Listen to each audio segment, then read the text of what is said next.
Hi everyone, and welcome to another TAILEATERS discussion. In this discussion, we continue our discussion about lucid dreaming's out-of-body experiences, how to induce lucid dreams, as well as overcoming some of the roadblocks that can um, present themselves while we're trying to induce some of these experiences.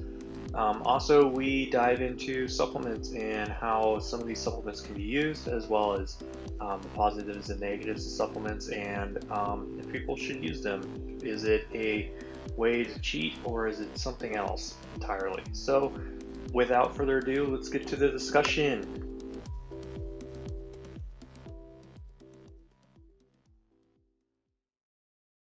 So, thanks for coming, everyone, again to another discussion. And um, in this discussion, I guess we're just going to continue kind of where we left off and talk more about some of the roadblocks that people can have in lucid dreaming states and how to kind of overcome those experiences.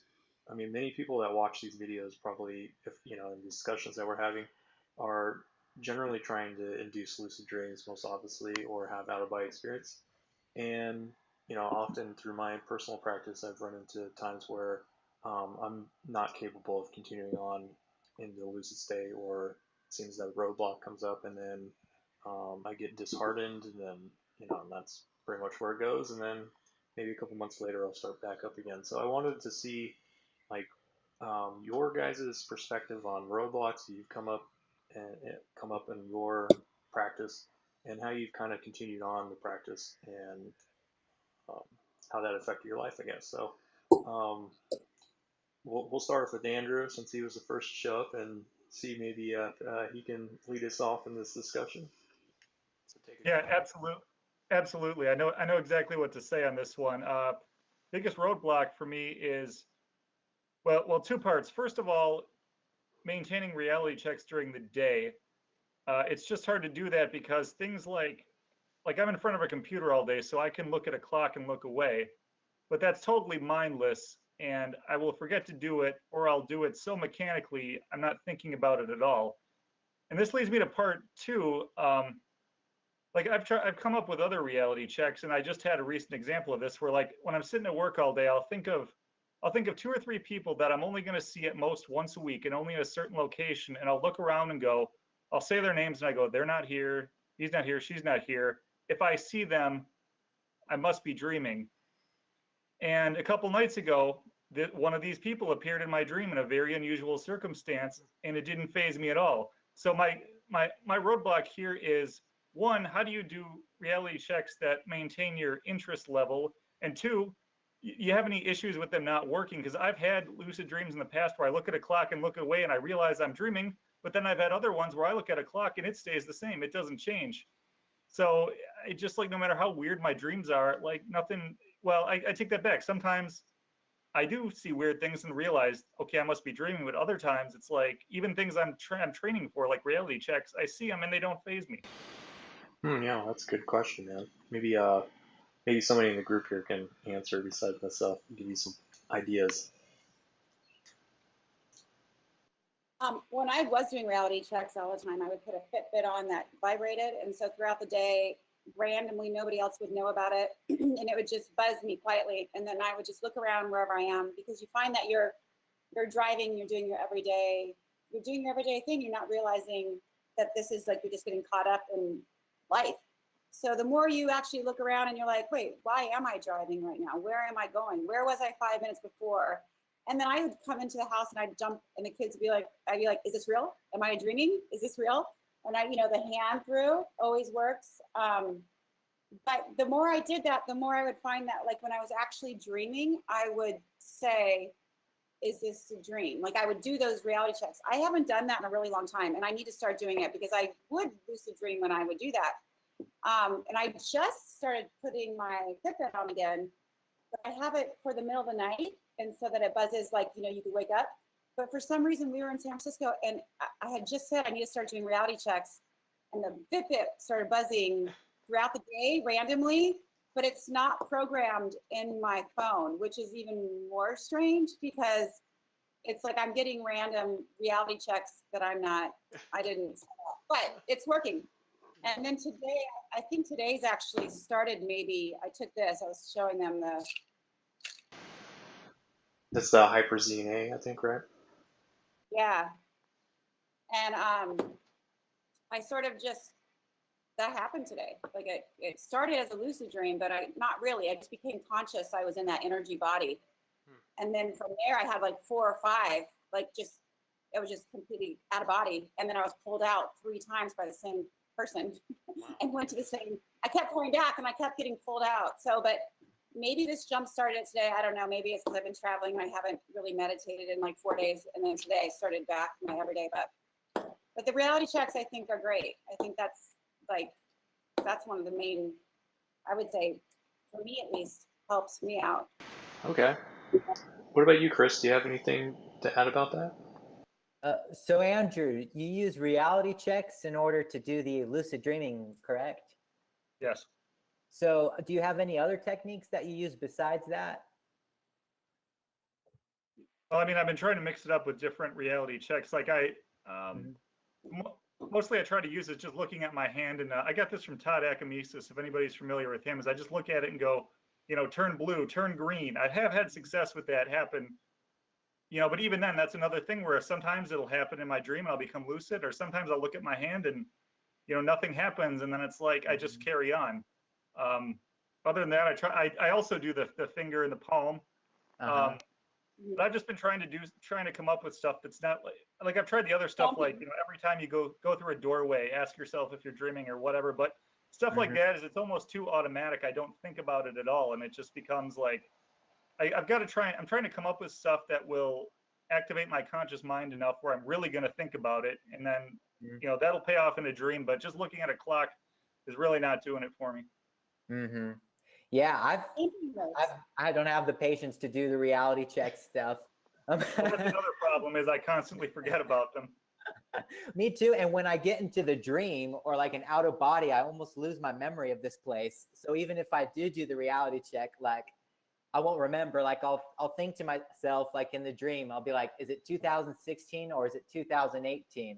I can't remember. And so, because like I notice sometimes if I get really deep into a dream or into an out of body experience, I'll have the concurrent memories of living that life. Like I'll be with my family in a parallel dream life, and I'll have that memory of living with them, existing with them. Then I'll have a tiny bit of memory of, hey, I'm from a different planet. You know what I mean? Yeah. and then I'll just say, I'll be like, I think I'm from somewhere else, guys. I'm from a different planet. And everyone's like, but yeah, memory is an interesting thing. I mean, trying to bring it back and forth is so hard. But like that's why I do a lot of I have like 15 alarm clocks I'll set when I specifically want to lucid dream. I'll be like, tonight I'm gonna go out of body. It's gonna happen, and I'm gonna set 20 alarms, and usually that works pretty well, especially if you do it throughout the day. If you change up your sleeping pattern between nighttime and daytime and take naps and stuff, just sporadically, you never know when you might hit the jackpot and just go out super easy. Does do your alarms wake you up when you're actually having the dream? Is that what happens? Yeah, like I'll be dreaming, like in full dream, it'll be like bing, bing, bing, and I'll wake up, click my alarm off, and I'll be dozing back into the dream state, but with my memories, with my consciousness. Oh, okay. That's interesting. I've definitely used a lot of different types of reality checks, and I had the same problem as you did, Andrew, where things that something that would work a couple times, and then, I'd be like, oh, okay, this is what, I'm going to be using.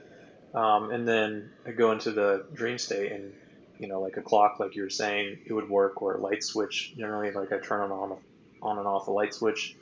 And then, it started working. So I was like, okay, this is obviously real. So, but I've used smells as an interesting one. So recently I smelled like a flower outside, and I was like, oh, like that's something I generally don't smell in a dream. I don't usually smell things. So if I smell, then maybe I'm awake, instead of dreaming. And then when I went into the dream, um, I immediately realized that I couldn't smell anything, and then I was dreaming. But it's interesting, like what I've found is that usually I become aware of the dream before that I'm dreaming before I do a reality check. So it's like the opposite effect where I'm like, you want the dream to indicate that you're dreaming and then you become lucid, but it's usually the opposite where you become lucid and then you're like, am I dreaming? So what that kind of tells me is that the reality checks are actually doing the opposite thing. They're making you more aware of reality so that when you transition into like a dream state, then you immediately recognize that you're dreaming. And then we generally like keep, playing out the reality check. We're like, oh, now we have to do a reality check to verify that we're dreaming, even though we know what we're dreaming. I think it's all awareness training. So like meditation, stuff like that, obviously is probably very impactful because it's a type of awareness training where focusing on our breath and things like that. And then when we go into sleep states, then um, immediately you become lucid because we're aware that the reality has changed in some way. So, um, using reality checks, I think, is going to produce roadblocks regardless of what reality check you kind of use because um, I think the dream trick us, too. So it doesn't want us to be really aware, I think, too, in a weird way. So maybe, I've had some reality checks that have passed, which is kind of strange. You jump and you don't float, or you don't have your hand doesn't go through. So sometimes they've actually realities like you just say, okay, I'm not dreaming, but then you find out later you are. yeah. So that's kind of crazy too. I mean, one situation when I was a kid, I was very religious at the time, and I kept having false awakenings, and it became so bad, like it had to have been like 3 or 4 in a row, and finally I was like, okay, if this is not real, then there is no God, and then I woke up again, and I was like, oh my God, like that was insane. So it just proved to me like how deep these things can go and how you're losing memory, like Chris said, so it's hard to realize how real the dream is too. Like it becomes super vivid and real because you're like you don't realize it's not real. So, Yeah. but I mean, as other people run into roadblocks like in their dreams themselves, where they're um, you know, it's traumatizing or I always like to go to the dark place and when I talk about dreams, so like traumatizing stuff where you're like, oh, I don't want to keep going because this is too intense or something like that. I consider those roadblocks too. Hmm. I think the biggest roadblock is just people just don't have time for it. They just really get caught up in, I have to go to school, I have to get, work, I have family obligations, and they really don't make time for it. And because that their mind is so full of preoccupations that it scrambles their dreaming and OBE experiences. So I think that's why a lot of times, in the West, in the Eastern philosophy, they talk about being, having time to meditate and clearing your mind, because that way you don't bring trash with you when you go into the dreaming, and you can then you can just kind of, instead of create what you're seeing, you can just be like just a passive explorer, and it's like wait for something to happen. Yeah, yeah, that's a good point, man. You got to Mhm. make time for it if you're really wanting to have the experience. I think that's an important aspect too. I mean, like recently I had like this weird experience where it kind of been diving into this idea where lucid dreaming actually is like a manifestation of the mind, where it already this is hard to explain, so just bear with me.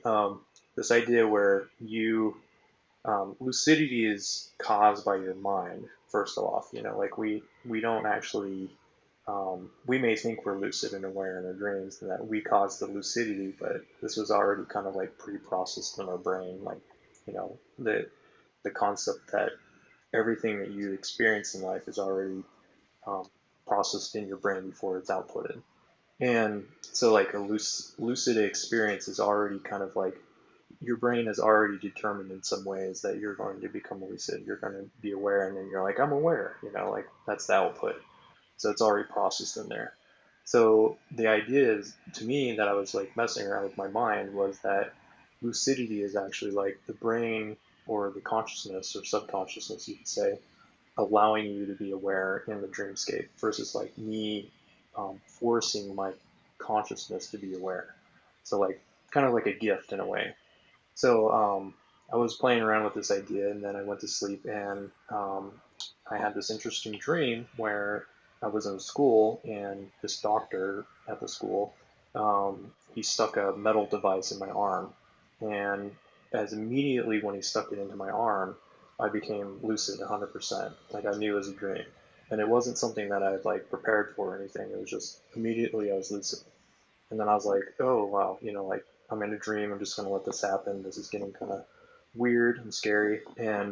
Um, and then this like veil came over me, and I immediately found myself in my room in sleep paralysis, and I was having an out of body experience, but I couldn't move.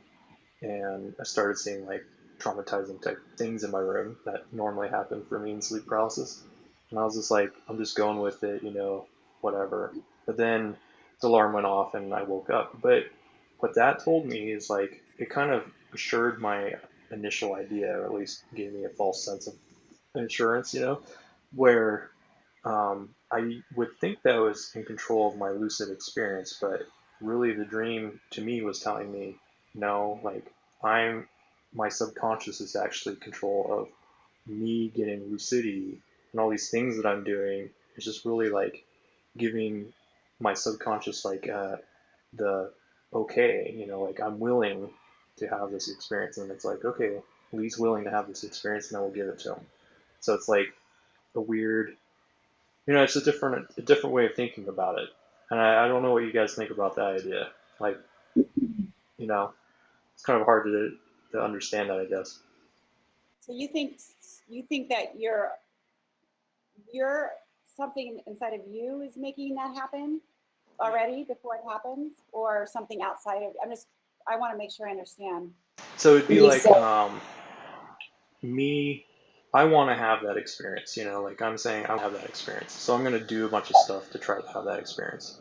Really what the doing is the intention. Like, we always say like intention is like 100%, most of the point of lucid dreaming. Like if you don't have intention, then you're probably not going to have it, regardless of what you're doing. So the intention, me saying I'm willing to have this experience, and then my subconscious saying he's willing to have this experience, and we're going to give him this experience, versus like me saying I'm going to do all this stuff to have this experience, and then I'm going to force myself to have it. So giving it versus me taking it kind of thing. yeah. I think the intention is very important with astral projection, out of body experiences, just the meditating in general. I know that when I meditate, I say certain things before I go and I have the experience. Sometimes I will come back and say, I'm not taking no for an answer. Like it's not happening. Or I'll come back from an experience and then I don't move and I go back out, but I've set that intention so I guess that's kind of the same thing. I'm going to have it. It's going to happen. And so I don't usually get up until it does. Some ways. I don't usually always wake up out of dreams, though. I don't always become lucid. Unless I do, they set up the reality checks. But that's something that I'm just now starting to work on more, is becoming more lucid in my dreams. Or when you go into like when you're setting this intention, you're like I'm going to have this experience. Are you like um like wanting to have like a certain type of experience, or like what is the like the communicating with something? I'll say I'm out of body now. Now I'm out of body. I set my intention with my guides. I've had times where I do my own little ritual, Yeah. and this is kind of a cool thing. What's that about? My ritual, well, it's Yeah. just in my own head. Like, it's my meditation. I bring in my guides and I bring in my team. I guess it's my higher self team. And I was really tired one night, and I said, I'm going to let myself sleep. So what I need is for you guys to make sure that I want to go to the same place I've been traveling out of body for the last 5 days, but I'm tired. So I want you to get me out of this dream, and I want you guys to help me do this. So I started dreaming that I'm in a hotel, and I spilt juice or milk or something all over the sheets, and it's like 10:30 at night, and the doorbell rings, and it's the housekeepers. So I'm like, trying to like cover up the sheets, and and I keep thinking I'm in trouble, which is weird because I'm staying at a hotel. And the door opens and the ladies are like, housekeeping. And I said, it's 10:30 at night. I'm like, I don't need anything. And they're like, no, you requested our assistance. And I was just like, I'm just sort of going, no. And I slammed the door and I'm like, that's kind of rude. Like, they're coming at 10:30 at night for housekeeping. I'm still in the dream. And then the door knocks again and I open it. And this time I look at the ladies and I'm like, I was just like, I did ask for your assistance. You're right. And then all of a sudden I just became lucid. And then I felt myself vibrating in bed and I just went up through the dream and I went to the exact same place that I had been going to. So I felt like they came to me and they helped me out. It took me a little bit of time, but I finally was like, you're right. I did ask for your assistance. So that's kind of how, but Do you verbally say these things, or are you just thinking them? I say it inside my head, but verbally, yeah. I used to write things down, and I found that writing things down create an action of what I wanted to do. I would just write it over and over again. But I think saying it in your head is a good way of doing it. You're setting an intention of what you want. And a lot of times I'll just keep saying it, and then if you know that quick click out you guys have before you go out of body? No. So when you meditate, a lot of times you're going to get a 2-second to 5-minute click out. It's like you go to sleep for a second, but you become conscious, clicked out. You click back in, and that's when you're conscious, you're leaving your body. Yeah. You're completely conscious. Sometimes during that time, I think, oh my gosh, I must have clicked out for a lot longer. So did I miss my exit? Did I miss my possibility for an exit? And then I'll just continue and say, nope, I'm not stopping until it happens again. And so then it's like I just continue through that, and I will say, I'm not taking no, like I'm going to do it. And then I'll continue, and then I will consciously leave. But so that's the thing, is that there's a time when people want to give up. They think they missed it. But if you don't, it's like this you almost become slightly claustrophobic in your own body for a second. Like people give up, they always just give up then. Just wait that out a little bit and you're completely conscious. You've already had the click out, which means your body's naturally in its paralyzed state. You've gone to sleep. Do you know what I mean? Yeah. So you've clicked out. So your physical body is now in the prime. It's where magic can happen. It's in the prime state. Did you have something to say, Andrew? Yeah, I'm glad you said that, Shelley, because I've been having this experience frequently, and I wonder if this is related to what you're talking about. Every night for my initial, when I go to sleep, whether I'm using binaural beats or if I'm just, I always lay on my back, and I have my own kind of setup too, like you're talking about, to get in a relaxed state, which is always, for me, ends up going to sleep. But what happens frequently to me is I'll be on my back and I'll get very, very relaxed. I don't stay in that state long because I click out. And then when I come back, I have an intense desire to roll over. Like I can't stand laying on my back. And what I've tried to do, because I've heard that if you resist that, you can go into sleep paralysis. But I mean, I've resisted it for a long time and nothing happens except I just feel really uncomfortable and I want to roll over. And I don't know how, I refuse to look at a clock because that'll screw me up. So I don't know how long I click out for, but I don't think it's very long. Well, so if you've clicked out, that means you've clicked out, which means more than likely your body is in paralysis already. And even though you clicked out, so your body's not going to click out to sleep unless it thinks you're asleep physically, your body, right? Yeah. So if you click back in and all of a sudden you just realize, where did I just go for 5 minutes or what? You click back in, don't move at all, because your body's probably in prime, it's ready to go. So then if you can get through that feeling when you want to roll over and stop, that's when you continue to do it. And you stay right there, don't move, start your breathing again, start your meditation again, keep your mind awake. And then the whole point of doing the mind awake body sleep and the click out is that if you're going to, before I started doing it consciously, I trained I'm sorry, there's like gnats outside. I made sure that I kept my mind awake and my body asleep. And this is what I tell anyone who ever asks me about, is the mind awake body sleep. Because when you do the mind awake body sleep training, even if you do it for the first 3 months and you don't go out of body, you're training your brain and your mind that as soon as you click out, because you've kept your mind awake this whole time and let your body go, the click out, you become conscious. And during that click back in, your mind, you take over. It takes over because of your training. It's taking over that you become conscious. You click back in. that's all about you training yourself.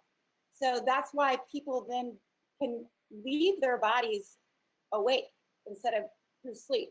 And that will, then people will stop thinking that they're always dreams, is when you're like, you're awake and you feel the vibration, you're mild. For me, it's very mild, the vibrations, but I'm aware of it. Like, I'm aware of the whole transition, but that's only because of how much I trained my brain, I guess, to stay awake.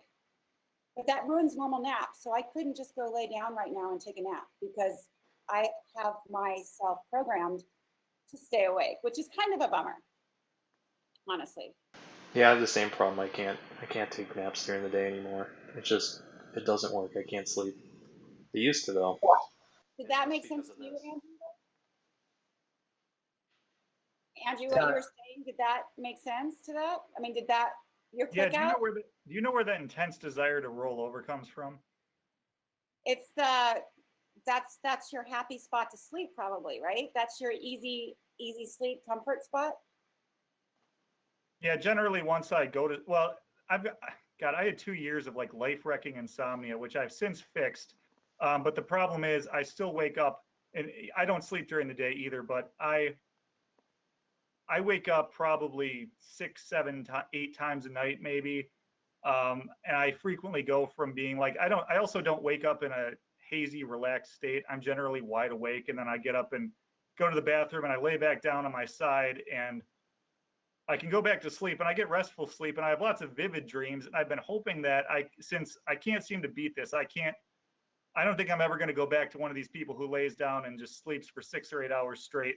So I've been trying to see if I could use this to have great lucid dreams or OBEs, but I'm not having much luck. I wake up wide awake. That's why I have to lay back down. I don't write my dreams until I'm up for good. And I lay back down, and I can usually get back to sleep pretty quick. And it's great for vivid dreams, especially when you get past 4, 5, 6 in the morning. Really, really vivid dreams and strange. But it doesn't seem like it improves lucidity. And I've been as far as my subconscious, I have been, when I read Journeys Out of the Body, I thought, okay, OBEs are going to be my thing one way or the other. And I'm so like deep down in my soul, that's the path I want to go. And I just do not have any luck. No matter how much I program my subconscious. So I worry that one of the problems I'm having is just a problem of I get physically, like I come home from work, I'm too wide awake. And at some point in the evening, I go from being wide awake to being much more tired. So I can't lay down and do like a relaxation exercise, or I fall asleep, and then that screws up the rest of the night. So I don't know if I'm too wired to not relax, and that's why I'm having problems. Relaxing's everything. It really is. When you tighten your muscles, I mean, I can bypass that part now when you go through your whole body and you tighten your muscles. But that's important.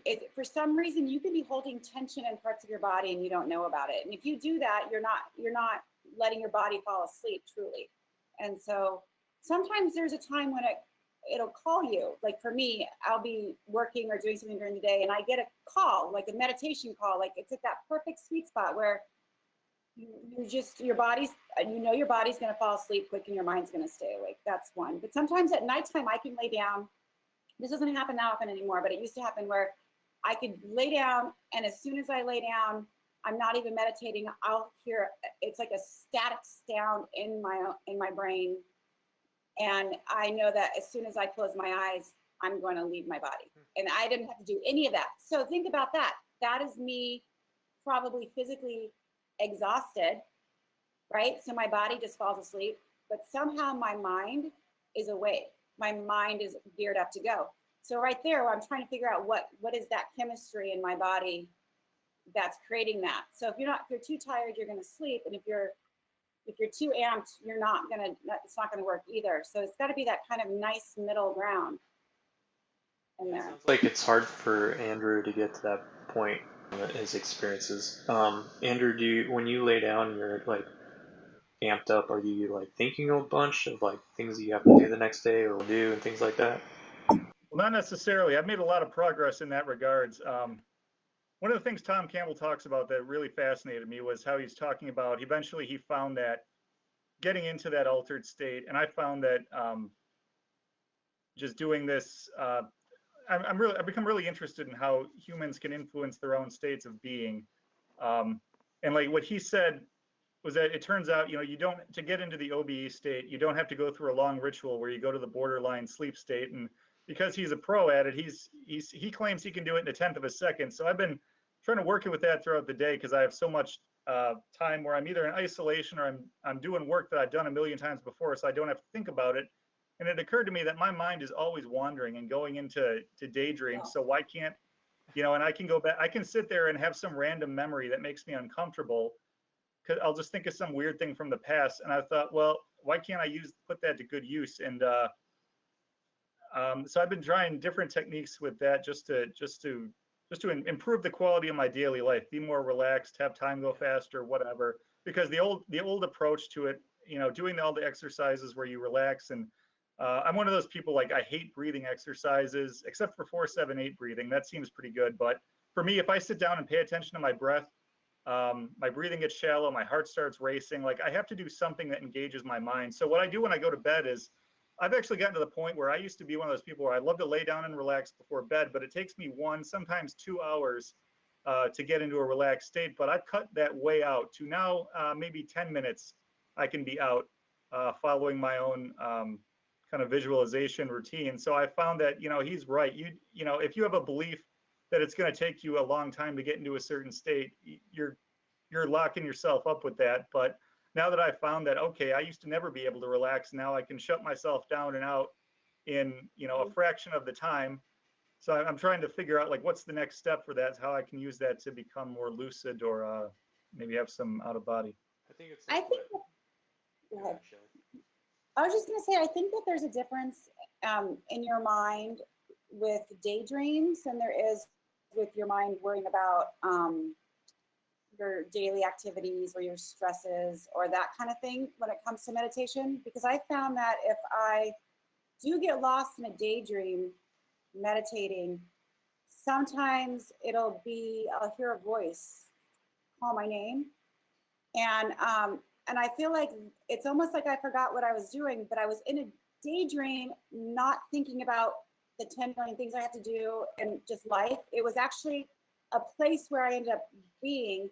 And that always is sort of like, to me, feels like it's a reminder that you're in the right zone right now. And then it brings me right back to where I was, but I let go of the daydream. But it's almost like you just let it go. Like, just, you know what I mean? Kind of go with it. So daydreams are a little bit different than thinking and worrying and stressing in meditation. But also breathing does, I mean, maybe not. Depends on the daydream, I guess. But breathing helps too. It helps you center your thoughts by counting down your breath. I'm a horrible breather as well, and so it's something I'm always working on as well. And I get the same thing. Like, I get anxious. Like, my heartbeat starts going whenever I start doing breathing practices.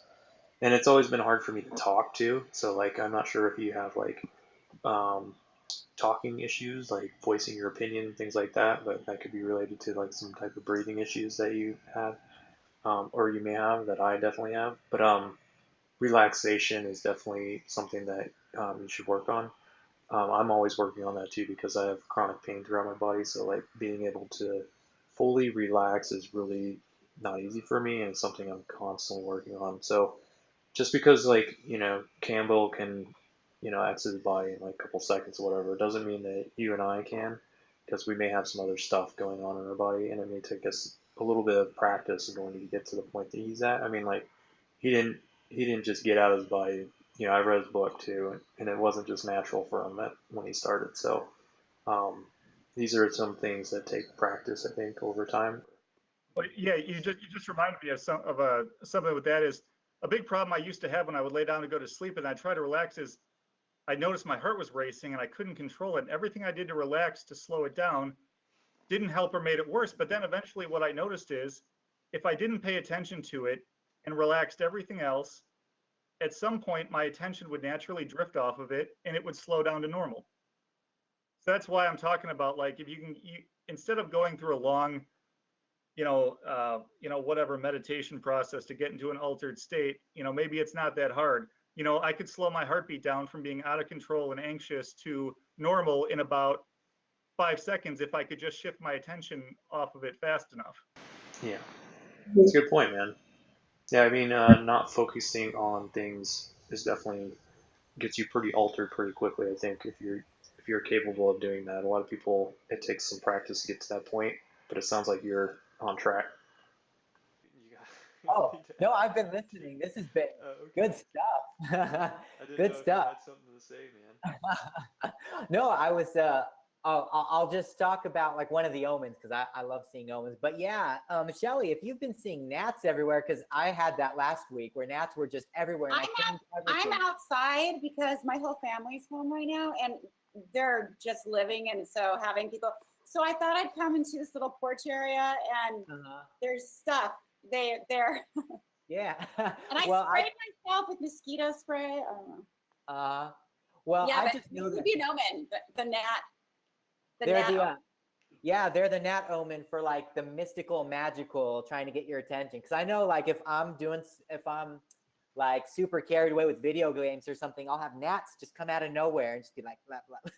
It's like, and so like, it's just my sign that sometimes I need to like, they want me to go into the spiritual, you know what I mean, focus and do other things. But like, yeah, I clean my whole room and stuff. But yeah, it's so funny how the universe works. Like I've been seeing crazy stuff like but I'll I'm tell in you the guys desert. that later. You Yeah, seen what? I'm in the desert, so I Oh, live in the you're in the desert. desert. But Andrew. yeah, Oh, okay. Andrew, I mean, have you? we see Sorry. roadrunners and eagle like that. We see like beautiful the animals that you do see that are kind of like they Uh-huh. stop and you notice them. You do see those beautiful Well, animals. well, I'm surrounded. Blackbirds are everywhere, and like I was in a very like meditative state where I'm wondering about the mysteries of the universe, and I go walking to work, and this blackbird comes right down and hits me on the head with its wing, and I'm like, holy crap! So I like ignore it. I'm like, that's weird, and then it flies back and hits me again, and it does it 3 times, and by now I'm just like, holy crap! This has Is it got a to mean crow? no, it was a blackbird. And Oh, so I was wow. thinking to myself, that's weird. That's really weird. But like over the course of a week, it happened 3 times. Like Wow. the birds just kept hitting me. And so I was like, there's something really important. Spirit's trying to tell me, and I have no idea what it is. So I go to sleep, like, and I just take a nap during the day, and it was just like right place, right moment. And I think a lot of times, if you can break your routine and follow the spirit, like the omens, you can catch your luck and then the astral project when you need to, or be able to lucid dream. Because like I don't like directly induce astral projection; it's always spontaneous. But because like my life is so like random, it just and I sleep so much. Like I have to tell you, I used to sleep like 12 or 16 hours a day, and that really helps. Have some Yeah. astral projection. I'd listen to different music, and then that would keep me half awake, half in. And so I'd be trying to turn off the computer in my dream, and I'm like, it's not working. And I'm like, oh, I'm lucid because because I still hate the I music. think he's as animated as I am. I think that Yeah, I'm I like it. I'm trying.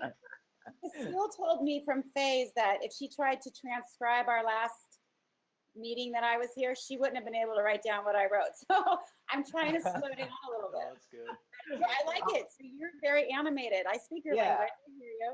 Yeah, you have an awesome. Yeah, interesting way of looking at reality, yeah. But anyway, I went to sleep, and then I was dreaming, and the same bird came back and hit me on the head in my dream. So I felt it. I was like, and then I heard a metallic voice. It was come home. We are waiting for you to come home. And it Aw. wasn't in a human voice. It was a metallic, like alienish voice, maybe even computerish. And so, like, I assume it was like people from Andromeda because that's kind of what I resonate with. But it was just a weird experience, and it just shows how dreaming and like out of body experience can like clarify, you know, the mysteries of ourself. That's pretty cool, man. I would like to hear more about some of your views on that, like um, on the side as well, because I'm always interested in different people's perspectives of like what's going on, and obviously, like, sounds like you've had a lot of pretty cool experiences. Uh-huh. Andrew, with another thing that Shelley was talking about is like kind of communicating to yourself. Like she talks about bringing out guides and stuff like that. I definitely communicate to myself where I'm like um, thinking to myself and also like actively talking to myself sometimes about wanting to have an experience or something like that. Like um, I I'm like into Jungian psychology, so I'm communicating to my archetypes in a way, asking them to help me, learn whatever. Have you done anything like that to try to see if, like your subconscious would be willing to listen to you, or you can kind of manifest some guides to, ancestors, whatever, to help you? I have not done that yet, but I've actually been listening to a lot of interviews recently with Charlie Morley, and he talks about that same kind of thing. And I would be willing to bet that I probably do have some blockage in that area. So that is the next thing I should start. In fact, I can start that tonight with my guide. But yeah, that's definitely what I need to explore next, because I have a feeling I have some real hangups there that are blocking me. Yeah. Intention's everything, I think. And your guides will change. The ones I've had when I first started going out consciously are very different than the ones that take me for like other places. They were there in the beginning. I'd see the same ones, and now I don't see them anymore. And I wish I did, but I don't. So it's just like wherever you are in your kind of in your journey is what you'll bring in at that moment that you need. But I think intentions really, I mean, I know that sounds so crazy for those that don't have that experience, but if you have that intention, I just think that's the most important thing, because the one thing that people forget is that this isn't going to be easy for anybody. This isn't, if you want this and you deserve to go out there and you really do have it in your heart, this is what you want to do, then there's nothing that's going to stop you. But it's not going to be because you go out and try it for 20 minutes and then a week later you try it for 20 minutes and then you ask somebody else to teach you how to do it. Like, it's something that it has to be part of you, like, you know what I mean? Because it's really dedication to me. That's what I found, is that it's part of who I am. And I know that just sounds kind of crazy because I'm also a mom and I'm an artist. I mean, there's a lot of things about me, but that every single day of my life, I meditate. I make it happen somehow. And so, and my family has become used to the fact that unless the house is burning down and I'm meditating, then I have an hour to myself. You know what I mean? Yeah, that's good. So that's it. But I'm saying if you want it, you're gonna have it's gonna be there. And even if you do get a spontaneous one, that's how it started for me, because I was having the spontaneous before I did it consciously. You'll get that taste of it because you want it. I mean, I think you should, or a lucid dream that, then you want it more. So. Well, I did have one conscious experience so far a few years ago, and it wasn't exactly intentional. In fact, I didn't even know it at the time, but I was listening to it was right after I got off work, and I was sitting in my recliner listening to the Theta Metronome from Stuart Wilde's The Art of Meditation. And I was just laying there with my eyes closed, and all of a sudden I was seeing my leg, and it was like blue light. And I was very conscious, and I thought to myself, I said, well, I'm sitting here with my eyes closed, so am I out of body? And then as soon as I said that, I saw a bunch of, they look like kind of like candle jars of the same kind of light. And then I was looking at it and I thought, well, what am I looking at? And then right at that time, the track ended and the outro music snapped me back. And I thought, well, whatever. And then a couple weeks later, I was listening to an interview with William Buhlman, and this woman called in and described having the exact same experience I did. And she asked what that was. And he said, yeah, that was not a body experience. And that was, those were other people in their astral bodies. And I thought, oh man, I missed it. Now you'll get there, man. It's just Yeah. really, I think one of the the main things is maybe having that communication with yourself. Like a lot of people call it guides, and that's what you may believe in or whatever. But communicating with yourself, this desire, and a lot of people, there's not a lot written about the subconscious and how it actually communicates. But there's a book by Anne Faraday, who she was a known psychologist for dreams specifically, and she said that the subconscious can't hear us with our thoughts as well. So verbally saying things, I think, has even a larger impact. I think thoughts do work, but I don't think it's as doesn't show through as much as intention. So if when everyone's gone, Or out loud. yeah, write it down. write it down. Yeah, Writing write it it down out loud and in your head, and then your subconscious has, oh, hey. Yep, it seems to help, man. And I think that will definitely, sounds like you're doing everything right. It's just maybe there's one little tiny thing that you can do more that will get you there. So, Do you use eye mask when you meditate? No, because honestly, the ones I've had are not very good. I periodically, in fact, I've gotten back into finally, like I had about a 2.5 year stretch there where, because of the insomnia and other stuff going on in my life, I was interested in this, but I put all practice aside, and now I'm back to a good place where I can start a valuable practice. Like in the past, I've had the vibrations several times, and they're awesome. Um, God, one of the worst experiences I had was right when I started getting back interested in this, and it happened, and I couldn't remember what to do. Like I couldn't remember to just direct my, say I want to float upward or whatever, and I lost it. But I've experienced that a few times, mostly just coming out of sleep in the middle of the night, or in some cases not even. I think it was like one of the first times, or one of the first times waking up of the night. So it probably would have only been like an hour or so, and I just happened to wake up in the state, that in between state, I guess, where I could feel it. So yeah, I mean, I've gotten close. I've got those vibrations, and they are That's awesome. good. So Do you now only I'm finally try at getting night, back or into do a you state try, where I can. do you try during the day also? No, I'm one of those people. Like I've tried that in the past to wake up and meditate. It does not work for me because I'm Or just just too in the wide middle of the awake. day? Hmm? Do you try in the middle of the day or just only at night?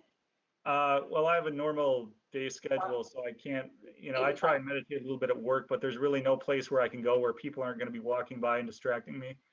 Yeah. And like I said, when I get home now, it's like I'm too wide awake. And then at some point I get tired and it's like, well, I'm just going to fall asleep if I do it right now. So I figure I just like stay up for a couple more hours and then see if I have any luck overnight. Another thing too is try to sit in a recliner or something like that in a slightly uncomfortable position if you like feel like you're going to sleep too easily. And like Robert Bruce, who's astrodynamics guy, he talks about it all the time. He actually does it in like a hard back chair. That's his like primary way of astro projecting. So you may want to try different like positions, things like that, and also it's advised not to do it in your bed, like a place that you typically would sleep, because then your brain automatically thinks, oh, it's time to go to bed instead of like do some actual work, whatever. So these are all just ideas, man, that may help you out. Hey Andrew, do you oh gosh, I completely forgot what I was thinking about. I was gonna ask, ugh, you have to get bad with me. I just completely blanked out.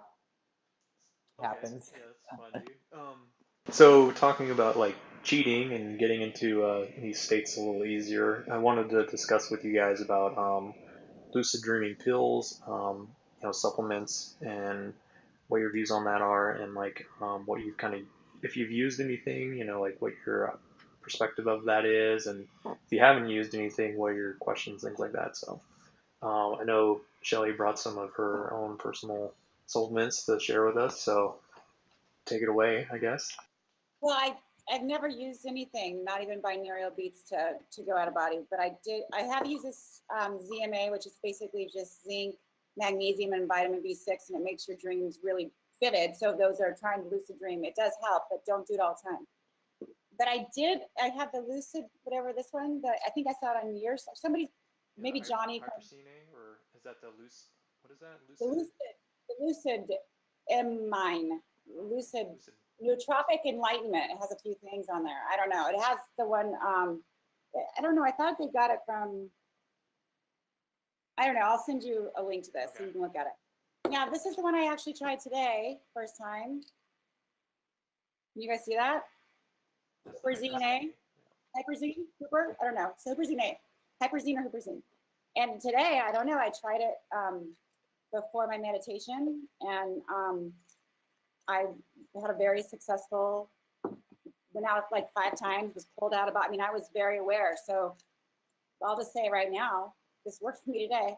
So, So I mean, I don't what know. are your views of it? Like, seems like you're kind of more willing to try it than maybe you were in the past, I guess, or I don't know. Or why Why would did you? I, You know?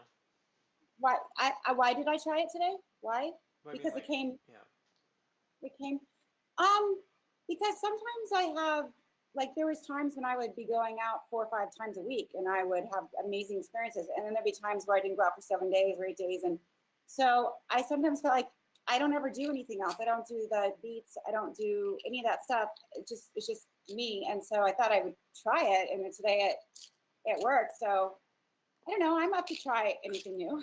Yeah, okay, cool. If it works, push my boundaries of my brain and my consciousness, and Yeah, I'm not judging yeah. at all. I've tried a lot of Okay. supplements, Well, so I'll try it again, and next time we talk, I'll let you know if what okay. happened, if it did anything. But Do you, I I don't. find I Chris, find you that have, drinking a lot of water before you go to sleep helps, because if you have to pee in the dream, you're like, oh my gosh, I can't pee in the dream, so it's a dream. So I figured that actually helps pretty well. yeah, that's probably Because a pretty good indicator. Yeah. What about you, Andrew? Do you have any views on those or anything like that, or have you tried anything like Yeah, that? I've got some glantamine. I've tried it many times. It That's what this definitely is. hasn't, That's Sorry. Go ahead. yeah, go ahead. but it definitely has improved. I've also, when are you taking it? Are you taking it right before bed, or do you take it in the middle of the night?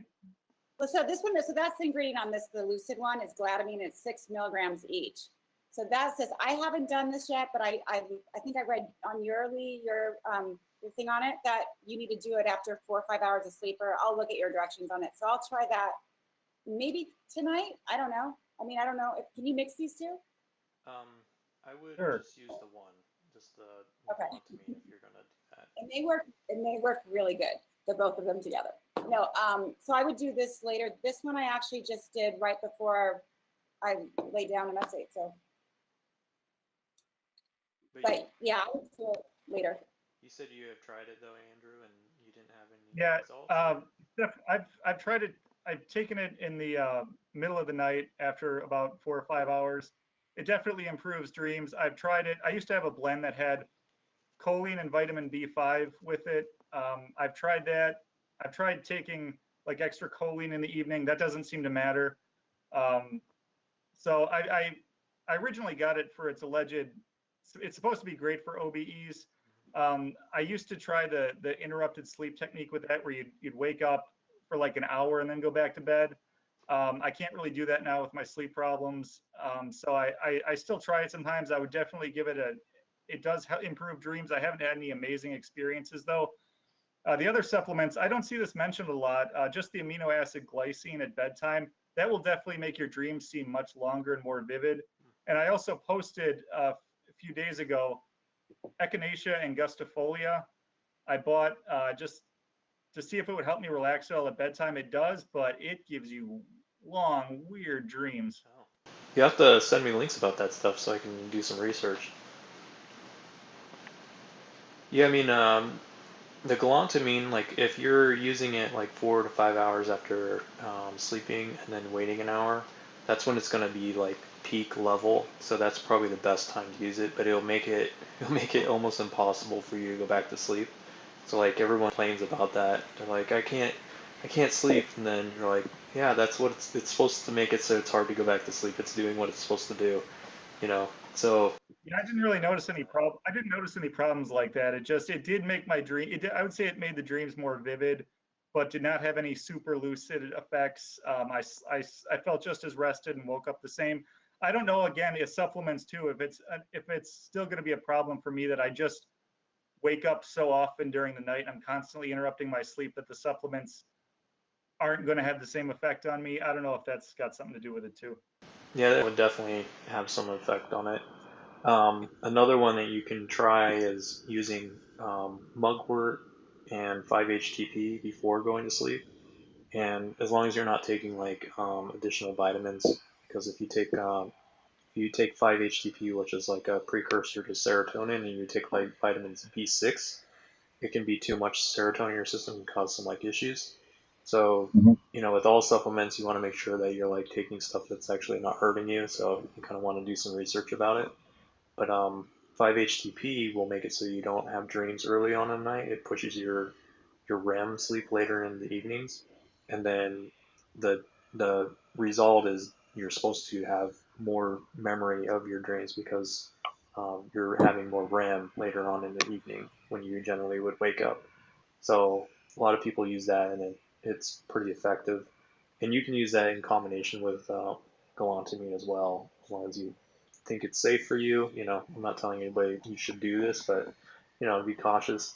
But there's a lot of research online about supplements and like their effectiveness and stuff like that. And in all honesty, like for me, I've used supplements for probably 10 years now to try to figure out like which ones are the best. And I'm in the same way. It's like, why am I using, like as Shelly described, it's like, why am I using this? Well, you have an experience and then you have like a dead spot and you don't have the time to Mhm. practice, whatever. So you're like, I'm trying to kind of speed this up a little bit. Um, so that's generally why people use them. But for me, it's the same thing. But galantamine has been absolutely super effective for me. And for some people, it doesn't work, and nobody knows why. And then some people, it also works like the next day. And so, like, some people I've talked to online use galantamine, and then the next day after using it, they have out of body experiences every single time. And it's like, that doesn't even make any sense to me, like, why that's doing that. That's So, how mugwort is for me. weird. If I have mugwort tea that night, it doesn't do anything, but the next day during meditation, I might experience something. But I've even smoked mugwort and I didn't Yeah, do anything. I did that too. Dude, just made me calm, maybe. Yeah.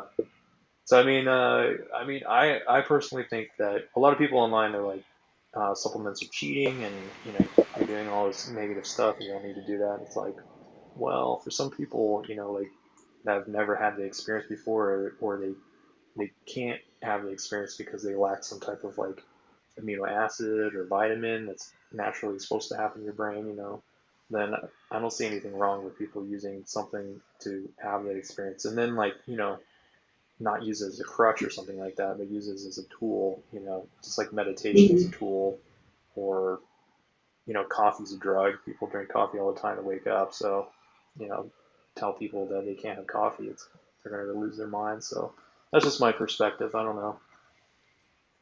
Their own. I mean, I tried it. I wasn't counting on it. It worked for me today. So I don't know if it was this or just me doing it, but I'll do it again. Didn't make me feel bad. Didn't Yeah. give me a bad. So, I will say, and actually, sorry, go it's ahead, good Shelby. for your brain. It increases energy, stamina, and for people who have Alzheimer's. This one is it's beneficial. Keeps you sharp. So Yeah. I don't know. Well, a lot of these, like hyperzine A and galantamine, are both like medications for Alzheimer's patients because it increases acetylcholine in the brain, which has to do with memory. So Mhm. the idea is that when you're sleeping, your acetylcholines are at the lowest, and that's the theory behind it, why you can't kind of remember your dreams. So the idea is that if you increase that when you're dreaming, then you will have the greater ability to remember your dreams.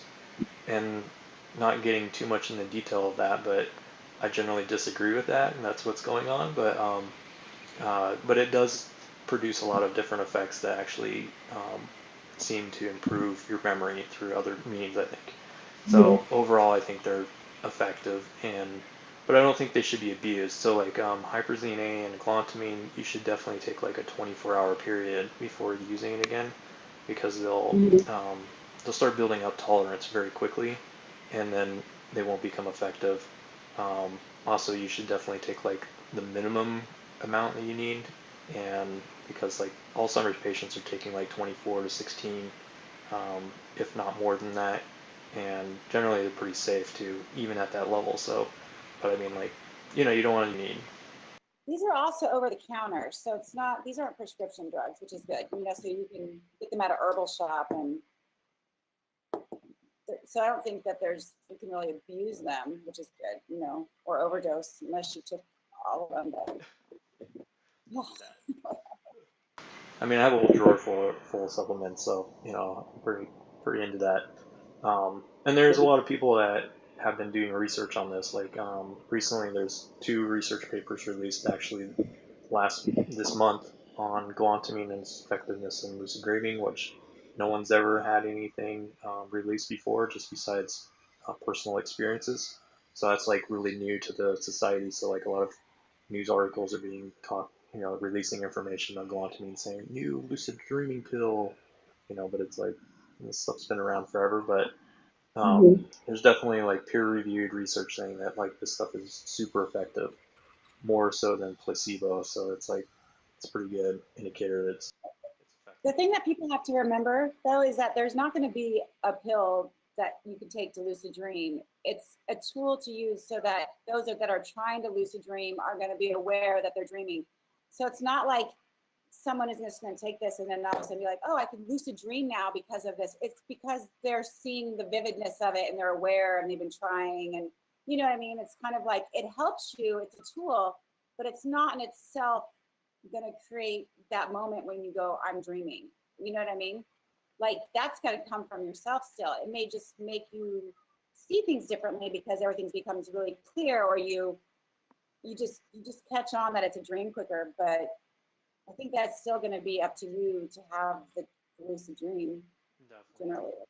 Generally. I think attention is like 90%, and then you can take a supplement and that may be like 10% maybe or something that, you know. We've been going for a good hour now, guys, so you guys have any like closing remarks or anything that you want to hit on before we end this discussion? I would recommend everyone wearing a sleep mask at night because, or daytime when they meditate, because one of the things, certain energy bodies, you don't know you're out of body. You feel like you're physical, you feel like you're there. A lot of times when you start to see in your room or you are doing something, you'll realize, wait a minute, I'm wearing an eye mask. So I think it's a benefit to do just a thin one that blocks out the light, and then also you'll start to see that you're seeing outside of it. And I think that you might find yourself out sometimes when you don't realize you're out, especially if you're an etheric, because a lot of times you don't even know that you've transitioned from there. And so you could just be laying there in your bed meditating and you could be seeing out of that eye mask. So that's just like an idea for me, a little tip you guys could try. Might help. Yeah, that's a great point. I've had many times where I've wore an eye mask and then started seeing things, light and stuff like that, and I was like, I'm definitely dreaming right now because obviously I can't see, you know, through an eye mask. So, great point. Maybe something to try. What about you, Andrew and Chris? Do you guys have any closing remarks? Yeah, if I could also mention, Lee, what you just said, if we could bookmark that for a future talk, what you said about seeing the flashes of light, because that's another thing I've been having since I've gotten back to a kind of a normal ability to sleep, and kind of trying this practice again, is now I've been able to experience that when I lay down and meditate, is the flashes of light. But that's kind of a long topic. But I wanted to mention another form of supplement. There's a website called innertalk.com. It's not subliminal messages, but it's like, I forget exactly the technology they use. The website looks like it's a little bit out of the 90s, but they have really good stuff, and they have a lucid dreaming program. There's 2 tracks. There's a music track and just like ocean waves. I can't necessarily say they've made me lucid, but if you listen to that every day, it will definitely improve your dreams. Like I've noticed on days when I listen to it, even like 20-30 minutes, my dreams that night are much more vivid or strange or whatever. So innertalk.com, the lucid dreaming program is worth the money. I just want to throw that out there. Like a hypnosis kind of, like lucid dream? No, it's just he's got all kinds of stuff now, like binaural stuff, but this is just a basic track you can listen to anywhere. It's just music with masked messages that, you know, affirming like I will remember my dreams and stuff like that. It really works. Interesting. I mean, it'll really influence your dream. Yeah, some advice I would give to someone that wants to learn to astral project or lucid dream is, well, to know that you're already doing it. You know, I believe everybody astral projects and lucid dreams. We're just not bringing the memories back, and it's not hard to believe that because we can't even remember where we came from, or half of what we did yesterday. So know that you are lucid dreaming, you are astral projecting. It's just that you just have to wake yourself up so that you remember it. You're awakened. And you just have to like find something that motivates you. Like when you, for example, like in the astrals, in an out-of-body projection, is there like a spirit guide you want to meet? Is there a grandparent you want to meet, or famous person, or a planet?